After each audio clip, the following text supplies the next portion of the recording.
नमस्कार दोस्तों, एक और वीडियो में मैं आपका स्वागत करता हूँ। आशा करता हूँ कि आप लोग बहुत स्वस्थ होंगे और बहुत बहुत सेहतमंद होंगे। तो ये सवाल जो है, सिद्ध कीजिए कि रूट 5 एक अपरिमेय संख्या, जो कि वीवीआईपी यानी कि वेरी वेरी इंपॉर्टेंट सवाल है।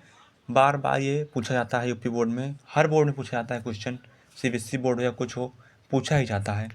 ठीक है, तो इस प्रश्न को मैं इस तरीके से आपको हल कराऊंगा कि आपको यूट्यूब पर इस वीडियो को देखने के बाद अगर आपको कोई भी वीडियो सर्च नहीं करना पड़ेगा कि रूट 5 को सिद्ध कैसे करें। ठीक है, बस आपको ध्यान से पूरा वीडियो देखना पड़ेगा। हो सकता है कि ये वीडियो 5 मिनट से थोड़ा सा ऊपर हो जाए। ठीक है, लेकिन मैं आपको पूरा कंसेप्ट इसी वीडियो में ही सिखा दूंगा। थोड़ा सा पहले कंसेप्ट सिखाऊंगा, फिर आपको इसको हल कराऊंगा कि ऐसे रूट 5 एक अपरिमेय संख्या कैसे होती है, पूरे कंसेप्ट के साथ सीखिए। पहले देखिए कि कह रहा है कि सिद्ध कीजिए कि रूट 5 एक अपरिमेय संख्या। ये परमीय अपरिमेय क्या होता है, तो पहले परमीय देखते हैं क्या होता है। मान के ऐसे आप समझ लीजिए कि परमीय और अपरिमेय दो भाई हैं। परमीय संख्या क्या होती है? अब परमीय संख्या हमारी वो होती है जिन्हें हम P/Q के रूप में लिख सकते हैं, और जहाँ Q का मान 0 ना हो, यानी कि इस Q के स्थान पर 0 आपका ना हो। और क्या होता है, जहाँ P और Q क्या होते हैं, पूर्णांक होते हैं। ठीक है, अभी समझाऊंगा पूर्णांक क्या होता है। और क्या होगा, और P और Q, P, Q क्या होंगे, दोनों सह अभाज्य होंगे, साभाज्य। ठीक है, अब यहाँ पे कितने कंसेप्ट आ गए। Q नॉट इक्वल टू 0 आ गया, और P और Q पूर्णांक। पूर्णांक क्या होता है, पूर्णांक होता है आपका ऐसे कि मान लीजिए -3, -2, -1, 0, फिर 1, 2, 3, ऐसे डॉट डॉट डॉट अनंत तक। यहाँ पे डॉट डॉट डॉट ऐसे अनंत तक, ये आपके पूर्णांक होते हैं। ठीक है, अब साभाज्य क्या होता है, P और Q कह दिया साभाज्य है। साभाज्य क्या होगा, साभाज्य वे साभाज्य दो संख्याएं जोड़े में होती हैं। जैसे कि मान लीजिए 3,4 है, ये आपका क्या है, साभाज्य है कि नहीं है। जैसे कि साभाज्य वो होते हैं जो केवल एक ही के पहाड़े में आते हैं और एक ही से कटते हैं, और उनका एचसीएफ भी एक ही होता है। जैसे कि ये 3 है, ये 3 से तो कट जाएगा, लेकिन क्या 4 कटेगा, 3 से नहीं कटेगा। अब ये 4 है, 2 से तो कट जाएगा, क्या 2 से 3 कटेगा, नहीं कटेगा। ये केवल एक ही से कटेगा। आप तो कहेंगे कि ये 4 क्या है, ये तो हमारा भाज्य संख्या है, क्योंकि इसके 2 से तो अधिक फैक्टर हैं। नहीं, ये दोनों जोड़े में है, तो दोनों को जोड़े के साथ हमको करना पड़ेगा। ये 3 से तो कट जाएगा, लेकिन ये 3 से नहीं कटेगा। ये 2 से कट जाएगा, लेकिन 2 से नहीं कटेगा। तो इनकी साभाज्य संख्याएं की यही होता है कि वे एक ही से कटते हैं, केवल वो एक ही के पहाड़े में आते हैं और एक ही से कटते हैं, और उनके जो एचसीएफ होते हैं वो भी एक ही होगा, एक के अलावा कोई भी एचसीएफ नहीं होगा, वो हमारे साभाज्य होते हैं। अब देखिए P/Q के रूप में कौन कौन सी संख्या आएंगी, एग्जाम्पल के लीजिए। जैसे कि आपका कोई भी संख्या जिसे हम P/Q के रूप में ले सकते हैं, जैसे कि 2/3 हो गया, 3/4 हो गया, 4/5 हो गया, 6/7 हो गया, 8/9 हो गया, 10/0। क्या परमीय है, ये नहीं है, क्योंकि बटे में 0 आ गया। और हमको Q नॉट इक्वल टू 0, यानी कि Q का मान यहाँ पे 0 नहीं होना चाहिए। तो क्या हमारा, ये हमारा अपरमीय हो जाएगा। एक तो इस प्रकार से हो गया, एक तो आपका हो जाएगा, ऐसे एग्जाम्पल ले लीजिए दूसरा। जैसे कि मान लीजिए आ गया 1.3333 ऐसे आ रहा है, और एक आपका आ रहा है, दूसरा एग्जाम्पल लीजिए, जैसे कि एक आ गया 0.33, ऐसे कोई भी मान लीजिए आ जाएगा। तो ये समझिएगा आप कि दशमलव के बाद जो संख्या रिपीट हो रही है, दशमलव के बाद 3 रिपीट हो रहा है ना, 1 2 3 3 3 3 ऐसे आता ही जा रहा है अनंत तक। तो ये संख्या भी हमारी क्या होती हैं, परमीय होती हैं। दशमलव के बाद क्या हो रहा है, ये परमीय होती हैं, लेकिन इसका दशमलव प्रसार क्या होता है, इसका दशमलव प्रसार अशांत होता है, क्योंकि ये 3 3 3 आता ही आ रहा है, इसलिए दशमलव प्रसार इसका अशांत होता है। और क्या होता है, लेकिन ये आवृत्ति होता है। आवृत्ति क्या होता है, यानी कि दशमलव के बाद संख्या रिपीट हो रही है, 3 3 3, यानी कि रिपीट ही हो रहा है। तो लेकिन इसलिए हमारी संख्या क्या होगी, ये परमीय होगी। जैसे कि ये 0.333, ये 0 दशमलव के बाद संख्या रिपीट हो रही है 3 3 3, यानी कि ये भी क्या होगी, हमारी परमीय संख्या। और ये आपको क्या बताया था मैंने, इसका दशमलव प्रसार तो अशांत है। अशांत क्यों है, क्योंकि ये दशमलव के बाद रुक ही नहीं रहा है, 3 3 3 जा ही रहा है अनंत तक, इसलिए इसका दशमलव प्रसार क्या होगा, अशांत होगा। और लेकिन आवृत्ति होगा, आवृत्ति मैंने बताया आपको, दशमलव का संख्या 3 3 3 वही आ रहा है, यानी कि रिपीट हो रहा है। ठीक है, ये तो आपका परमीय हो गया। ठीक है, अब देखिए अपरमीय क्या होता है, अपरमीय थोड़ा समझ लीजिए। बस ध्यान से आप पूरे वीडियो में बने रहिए, मैं आपको एक एक कंसेप्ट सिखाऊंगा। आप कहीं पे आपको भागने की जरूरत नहीं, वीडियो और नहीं देखने का जरूरत है। अपरिमेय संख्या क्या होती है? अब अपरिमेय आप ये समझिए, जैसे कि √2 हो गया, एग्जाम्पल के देखिए, √3 हो गया, √5 हो गया। क्या √6 हमारा परिमेय संख्या अपरिमेय है।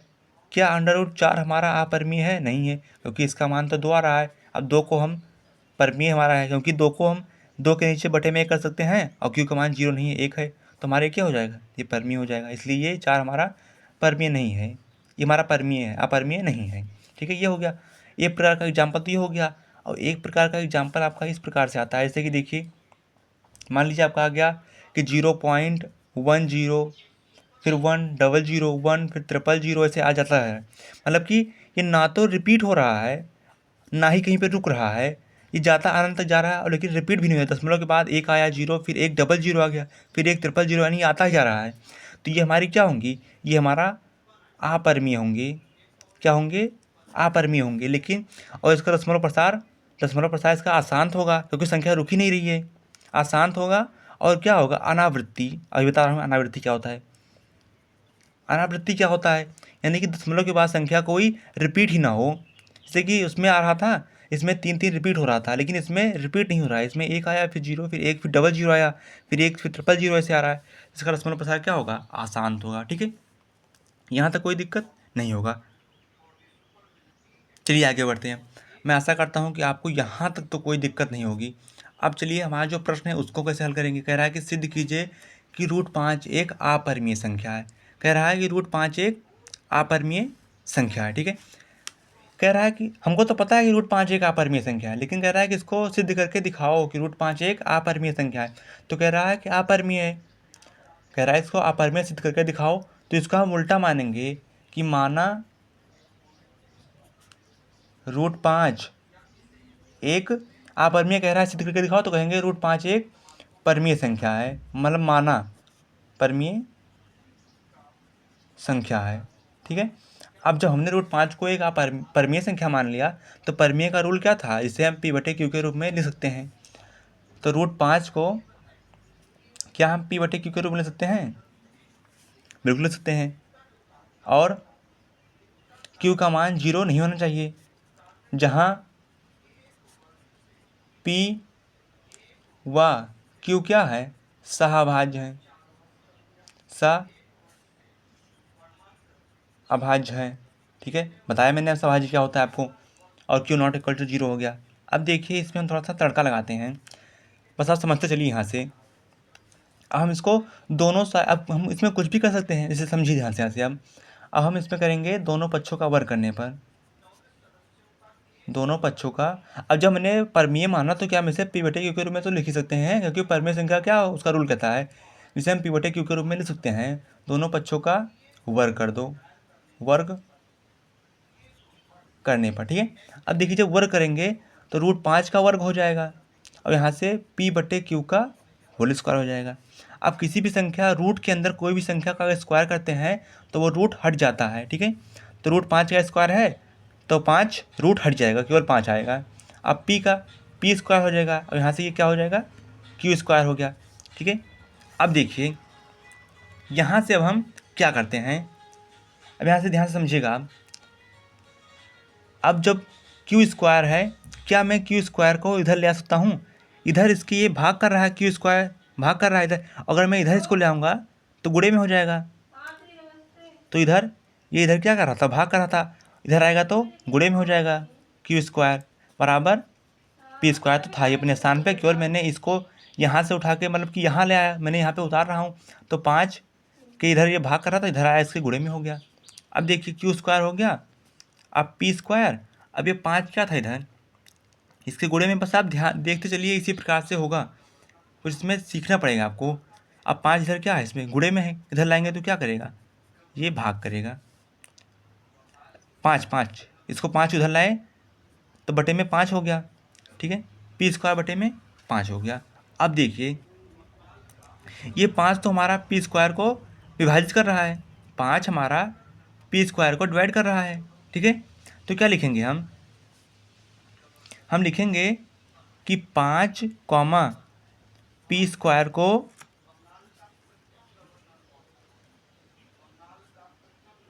विभाजित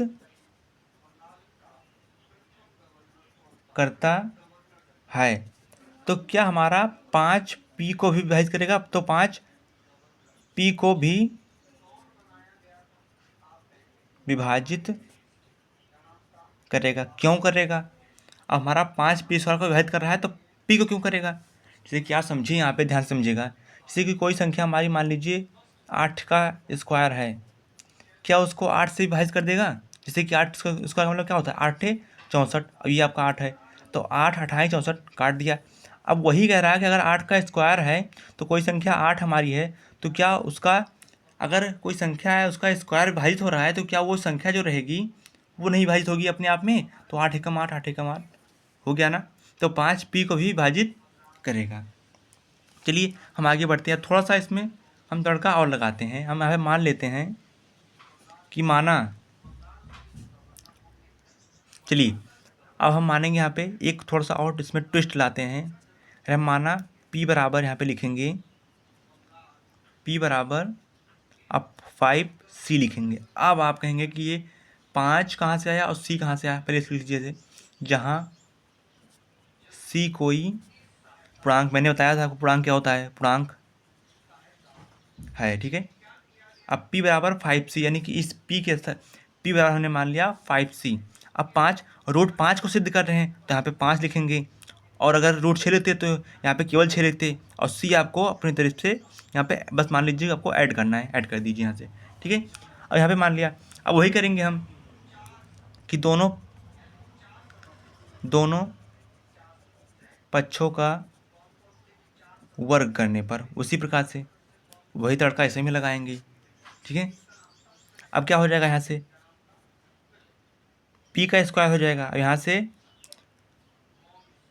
पहले से कर दीजिए p का स्क्वायर, फिर यहाँ से 5 और c का दोनों का स्क्वायर हो जाएगा। तो यहाँ से क्या हो जाएगा, यहाँ से आपका p स्क्वायर हो जाएगा, और 5 का स्क्वायर आपका 25 हो गया, और c का स्क्वायर c स्क्वायर हो गया, ठीक है। अब देखिए यहाँ से अब क्या करेंगे हम, यहाँ से ध्यान से देखते जाइए क्या करेंगे यहाँ से। अब सॉरी माफ़ कर दीजिए, थोड़ा सा यहाँ से गलती हो गया है, मैं माफ़ी चाहता हूँ। जब हमने p बराबर 5c माना, यही तो हमने माना था, तो इसी समीकरण से तो हम चल रहे हैं। तो यहाँ पे रूट 5 है, तो यहाँ पे आप रूट 5 को लिख देंगे ऐसे, बराबर लगा दीजिए। p के स्थान पे हमने क्या माना था, p बराबर 5c, तो 5c कर दीजिए, और बटे में आपका q था ही यहाँ पे, तो q कर दीजिए। अब यहाँ पे कर दीजिए दोनों पक्षों का वर्ग करने पर।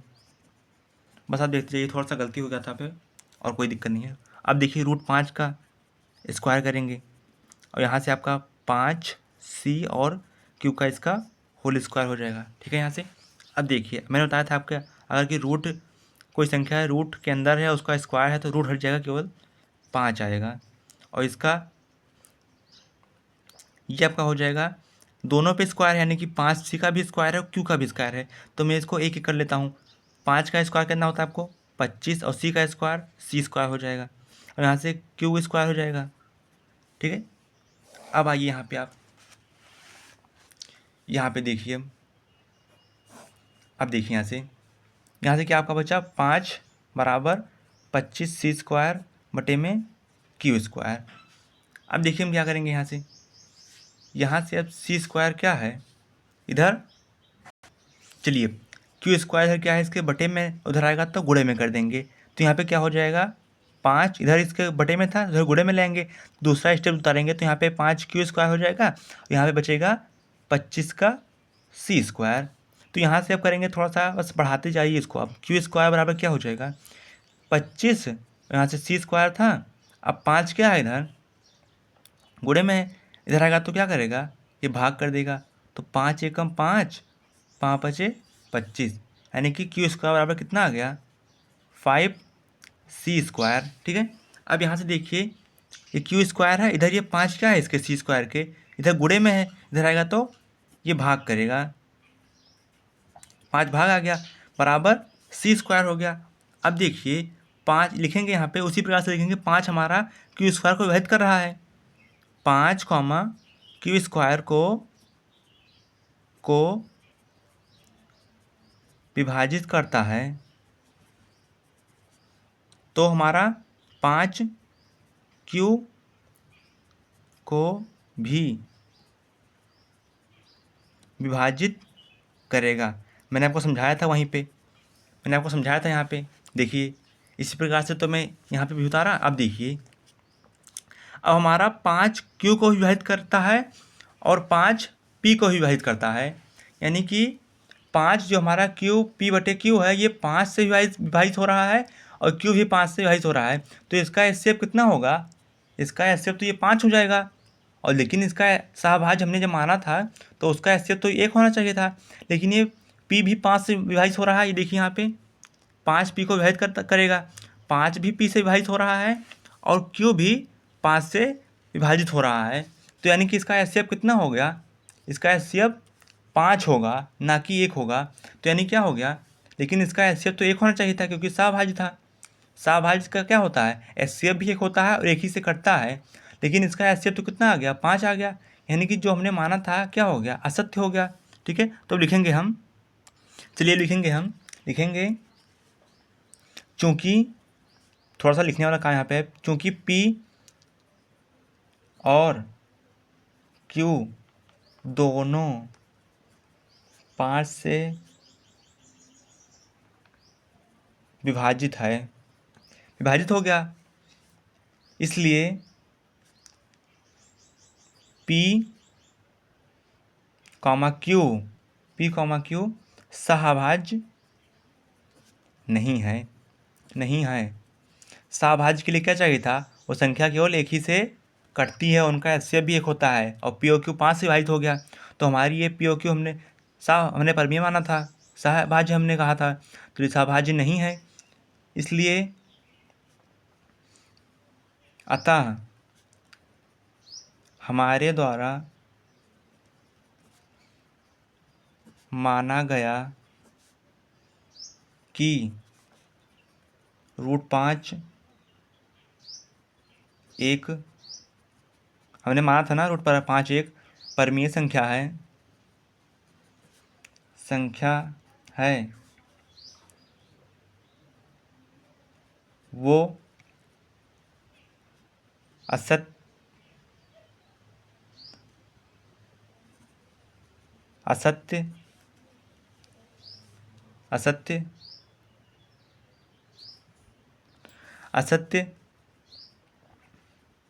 साबित हुआ। असत्य निकल गया ना, असत्य साबित हुआ है। इसलिए √5 क्या है? √5 एक अपरमीय संख्या है। ठीक है, अब देखिए मैं आपको थोड़ा सा इसमें समझा रहा हूँ, पूरा इस तरीके से इसको कंक्लूड कर रहा हूँ। देखिए हमने माना था कि माना √5 एक अपरमीय संख्या है, तो इसको हम पी बटे क्यू के रूप में लिख सकते हैं। जब परमीय माना तो हमने √5 को पी बटे क्यू के रूप में लिख दिया, जहाँ क्यू बराबर 0 नहीं होता है और जहाँ पी और क्यू क्या होता है? सहभाज्य है। हमने कहा दोनों पक्षों का वर्ग करने पर √5 का स्क्वायर पी बटे क्यू का होल स्क्वायर हो गया। अब √5 का स्क्वायर कितना होता है? 5 होता है, बराबर पी स्क्वायर और बटे में क्यू स्क्वायर हो गया। अब हमने कहा इधर क्यू स्क्वायर क्या है? भाग है, तो इधर आएगा तो इधर गुणे में हो जाएगा। ठीक है, और इधर ये 5 का है, गुणे में है, इधर आ गया तो भाग करेगा। तो 5 है, पी स्क्वायर को विभाजित करता है तो 5 पी को भी विभाजित करेगा। अब यहाँ पे हमने अलग से माना पी बराबर 5c, जहाँ c कोई पूर्णांक है। ठीक है, तो दोनों फिर यहाँ पे देखिए क्या था? √5 बराबर हमने यहाँ पे p के स्थान पे 5c लिखा क्योंकि हमने p बराबर 5c माना है, बटे में q अपने स्थान पे ही है। फिर हमने दोनों पक्षों का वर्ग कर दिया तो कितना आ गया यहाँ पे? √5 का स्क्वायर बराबर में इस 5 का स्क्वायर 5c बटे q का होल स्क्वायर, यानी कि √5 का स्क्वायर 5 होता है और 5 का स्क्वायर 25, c का स्क्वायर c स्क्वायर, q का स्क्वायर हो गया। अब देखिए यहाँ से 5, फिर यहाँ से देखिए 5 25 c का स्क्वायर बटे में q स्क्वायर। अब q स्क्वायर इधर बटे में है और इधर लाएंगे तो गुणे में हो गया, ये गुणे में हो गया। यहाँ पे q स्क्वायर बराबर 25 c स्क्वायर अपने स्थान पे था। अब यहाँ से q स्क्वायर 5 इधर गुणे में है, इधर लाएंगे तो भाग करेगा, 5 एकम 5, 5 बचे 25 हो गया। अब यहाँ से q स्क्वायर बराबर 5 c स्क्वायर हो गया। अब यहाँ से 5 क्या था? इधर गुणे में था, इधर हमने लाया तो उसके बटे में हो गया, तो q स्क्वायर बटे में 5 बराबर c। अब क्यू 5 क्यू स्क्वायर को विभाजित करता है तो 5 क्यू को विभाजित करेगा, ठीक है, विभाजित करेगा। यानी कि हमारी जो अवधारणा थी वो गलत साबित हो गया। हमने माना था कि √5 एक परिमेय संख्या थी, जो हमारा गलत साबित हुआ। इसलिए √5 क्या है, एक अपरिमेय संख्या है। तो इसको आप ले लीजिएगा और आपके लिए होमवर्क है, आपको साबित करना है कि √2, √3, √6 और फिर √7, इसको आपको साबित करना है इसी प्रकार से आपका हल होगा। और इसका उत्तर मुझे कमेंट में चाहिए, ठीक है। वीडियो अच्छा लगा हो तो लाइक कीजिएगा और शेयर कीजिएगा। जय हिंद।